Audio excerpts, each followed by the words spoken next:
कौमी दरसियात का खाका 2005।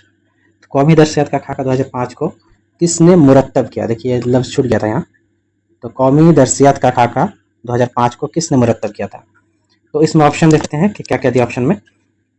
तो कौमी दरसियात का खाका को यूनिवर्सिटी ग्रांट कमीशन, जिसको वो क्या बोलते हैं, यूजीसी, जिसको यूजीसी बोलते हैं, तो इसने क्या था।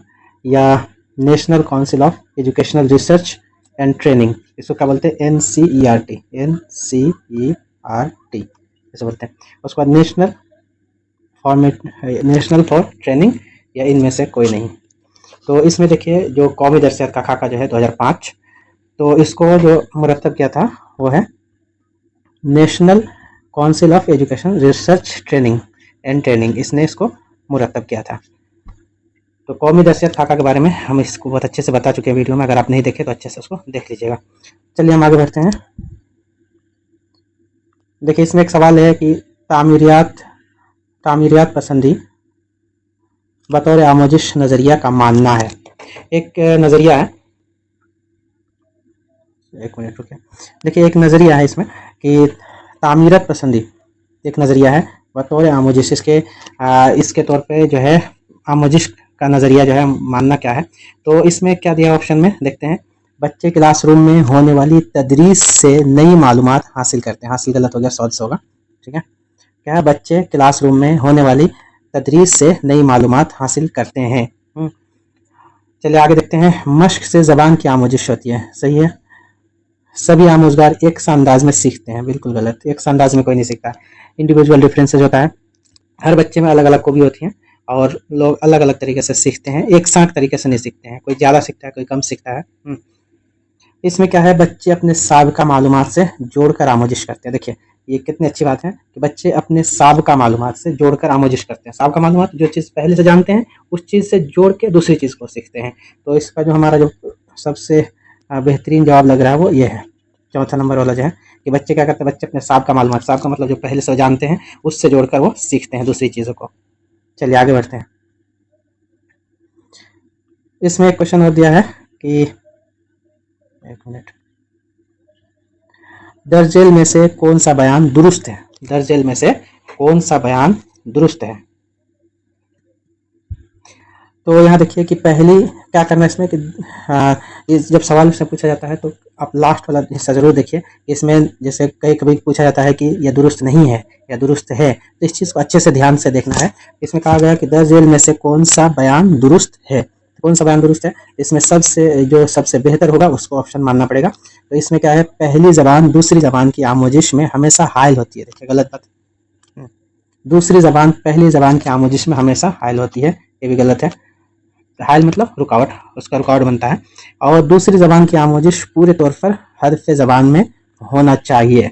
हर्फ मतलब होता है मकसद, तो इसका मकसद से होना चाहिए। तो ये सही लग रहा है, लेकिन इससे बेहतर जवाब देखते हैं कौन सा है। इसमें है कि एक ज़बान दूसरी ज़बान की आमोजिश में मुआविन और मददगार होती है।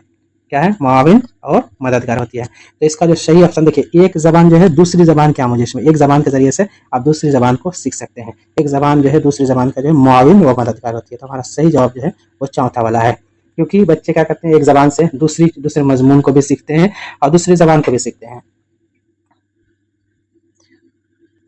देखिए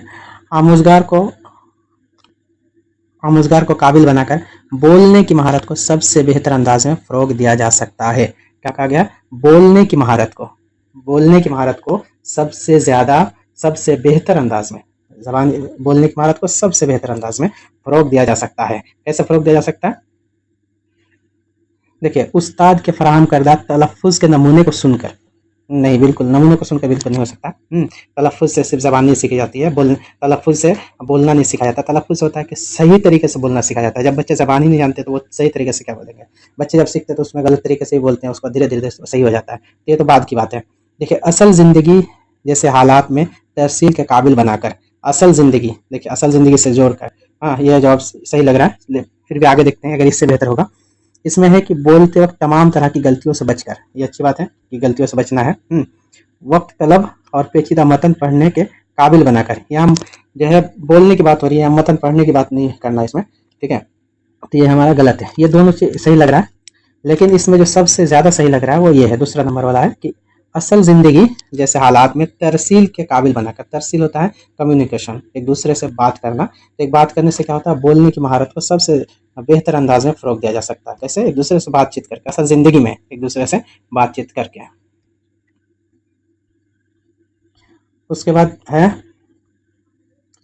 कि दर्जेल में से कौन एनसीएफ 2005 के रहनुमा उसूल में शामिल नहीं है। देखिए इस बात को ध्यान देना है, कहा गया नहीं है। दर्जेल में से कौन एनसीएफ 2005 के रहनुमा उसूल में शामिल नहीं है, कौन शामिल नहीं है। तो इसमें देखिए कि स्कूल के बाहर की ज़िंदगी से मालूमात जोड़ने पर, ये बात बिल्कुल सही है, जोड़ना है बाहर की ज़िंदगी से।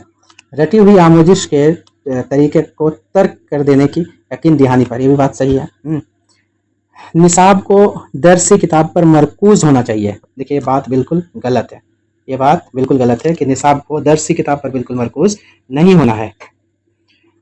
उसके बाद है कि इम्तिहान को मज़ीद लचकदार और क्लासरूम की ज़िंदगी से मरबूत होना चाहिए। ये बात भी सही है, ठीक है। देखिए तीनों बात सही है, नंबर 1, 2 और चौथा वाला। तो हमारा सवाल में क्या कहा गया कि दर्जेल में से कौन सा एनसीएफ के रहनुमा उसूल में शामिल नहीं है। तो कौन सा शामिल नहीं है? और तीसरा वाला जो है वो शामिल नहीं है। तीसरा वाला जो है ये बात जो है ये शामिल नहीं है। तो सही जवाब जो है ये है। चलिए देखिए ये बहुत ही अहम सवाल है, अक्सर एग्जाम में पूछा जाता है। देखिए इसमें कहा गया कि दर्जेल में से किसका शुमार उसूल करने की महारतों में होता है। उसूल करना मतलब उसको हासिल करना, उसको ग्रहण करना, अपने अंदर उसको कोई भी इंफॉर्मेशन को अपने अंदर हासिल करना। तो जो हमारा 4 महारत है, सुनना, बोलना, पढ़ना और लिखना। सुनना, बोलना और पढ़ना और लिखना। तो सुनना जो है, सुनना और पढ़ना, ठीक है। सुनना और सुन के हम इंफॉर्मेशन को अपने अंदर लेते हैं, और पढ़ के, ठीक है, पढ़ के अपने अंदर ये इंफॉर्मेशन जब हासिल करते हैं तो 2 चीज़ से करते हैं, एक कानों से सुन के या पढ़ के, ठीक है। चलिए ऑप्शन देखते हैं, सुनना और बोलना। देखिए दोनों अलग अलग है, सुनना और बोलना। आप एक सुन रहे हैं, इसमें कहा गया कि कोई चीज़ आप हासिल करना चाहते हैं और सीखना चाहते हैं तो कैसे सीखेंगे। तो उसमें है सुनना और बोलना, दोनों अलग अलग चीज़ें हैं। सुनना और पढ़ना, देखिए ये है सुनना और पढ़ना, दोनों सेम है, ठीक है। इसमें है पढ़ के भी आप चीज़ों को हासिल करते हैं, सुन के भी हासिल करते हैं। देखिए पढ़ना और लिखना ये दोनों ये अलग अलग चीज़ें हैं, पढ़ना और बोलना, ठीक है। तो इसमें जो हमारा सही जवाब होगा वो है दूसरा वाला, सुनना और पढ़ना, ठीक है, क्योंकि हम सुन के भी इंफॉर्मेशन लेते हैं और पढ़ के लेते हैं। तो हमारा सही जवाब जो है वो दूसरा वाला है। तो अगर आप चैनल में नए हैं तो चैनल को सब्सक्राइब कर दें, लाइक ज़रूर करें और कमेंट करके पूछें कि अगर आपको कोई बात समझ में ना आए तो कमेंट करके आप ज़रूर पूछें।